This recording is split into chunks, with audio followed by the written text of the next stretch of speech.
Bismillahirrahmanirrahim. Assalamualaikum warahmatullahi wabarakatuh. Jumpa lagi dengan pelajaran IPA. Kali ini masih tentang kemagnetan. Kali ini kita bahas tentang sudut deklinasi dan inklinasi. Sudut deklinasi adalah sudut yang dibentuk antara arah utara selatan geografi dengan arah utara selatan kompas. Nah, seperti ini. Antara utara selatan bumi dan utara selatan kompas. Ini namanya sudut deklinasi. Sedangkan sudut inklinasi adalah sudut yang dibentuk medan magnetik atau garis biomagnet di sembarang titik dengan horizontal permukaan bumi. Ini disebut dengan inklinasi. Selanjutnya elektromagnet.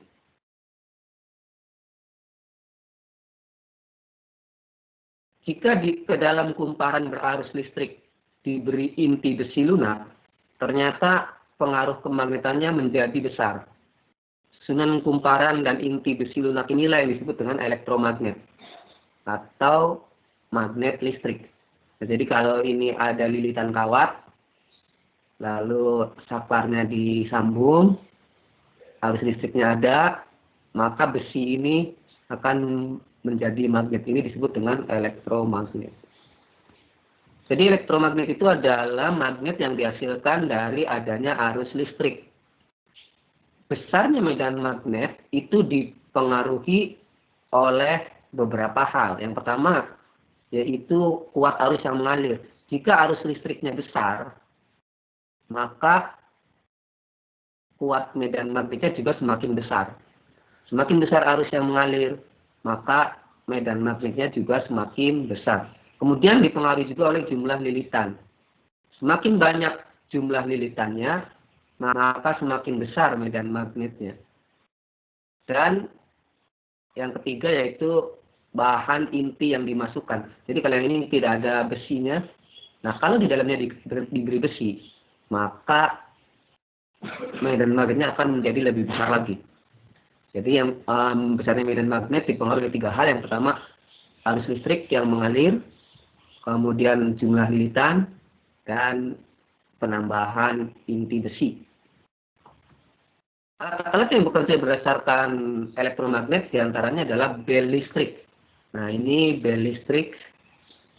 Jika saklar ini ditekan, maka akan ada arus. Kalau ada arus listrik, maka ini menjadi magnet. Kalau ini menjadi magnet, maka ini akan tertarik dan akan memukul gong sehingga berbunyi. Seperti itu. Yang kedua itu telepon. Telepon ini menggunakan prinsip elektromagnet juga, yaitu di sini ada suara, nanti suaranya akan diubah menjadi listrik, lalu listriknya di sini akan diubah lagi menjadi suara, gelombang suara. Itu prinsip kerja telepon. Dan yang ketiga yaitu relay. Relay cara kerjanya mirip juga dengan bel listrik ya. Jadi relay ini adalah alat yang dengan energi yang kecil dapat menghubungkan atau memutuskan listrik yang besar. Jadi relay ini untuk memutuskan atau menyambungkan, memutuskan atau menghubungkan arus listrik. Nah ini jika ini ada arus listrik maka ini akan menjadi magnet, lalu magnetnya akan menarik besi. Nah ini akan menyambungkan motor seperti itu. Lalu cara menghilangkan kemagnetan suatu bahan. Kita tahu bahwa besi dan baja bisa dibuat menjadi magnet. Maka besi dan baja yang dibuat menjadi magnet itu sifat magnetnya bisa hilang. Bagaimana caranya? Caranya adalah yang pertama dipukul-pukul atau dijatuhkan dari ketinggian. Yang kedua dipanaskan. Yang ketiga dialiri arus bolak-balik. Dan yang keempat demagnetisasi.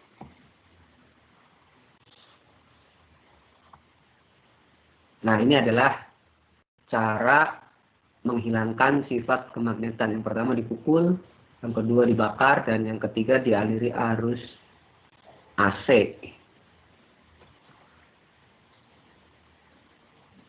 Gaya pada pengantar berarus listrik atau gaya Lorentz. Jika ada kawat berarus listrik didekatkan dengan atau lewat pada medan magnet, maka kawat itu akan mengalami gaya. Gaya ini disebut dengan gaya Lorentz. Pengantar yang berada di dalam medan magnet akan bergerak bila dialiri arus listrik. Besarnya gaya ini bergantung pada kuat arus listrik I ya, lalu kuat medan magnet B, dan panjang pengantar L, sehingga gaya Lorentz dilambangkan dengan dirumuskan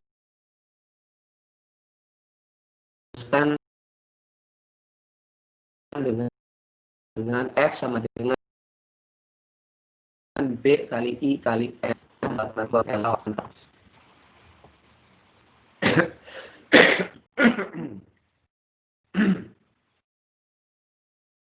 Nah, arah gaya Lorentz bisa ditentukan dengan menggunakan kaidah tangan kanan. Jadi sebagai ibu jari ini arus listrik dan keempat jari lainnya adalah kuat medan magnet. Nah, telapak tangan ini menunjukkan arah gaya, jadi arah gayanya harus sama. Menggunakan tangan kanan.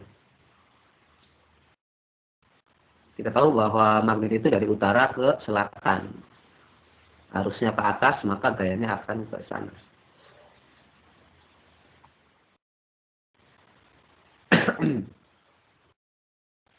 Gaya Lorentz adalah gaya yang terjadi pada sebuah pengantar berarus listrik di dalam medan magnet. Untuk menentukan arah gaya Lorentz digunakan kaidah tangan kanan, sebagaimana terlihat pada gambar. Jadi, ibu jari menunjukkan arah kuat arus, dan telunjuk menunjukkan arah medan magnet, dan jari tengah menunjukkan gaya Lorentz. Nah, itu saja untuk hari ini. Semoga bermanfaat. Wassalamualaikum warahmatullahi wabarakatuh.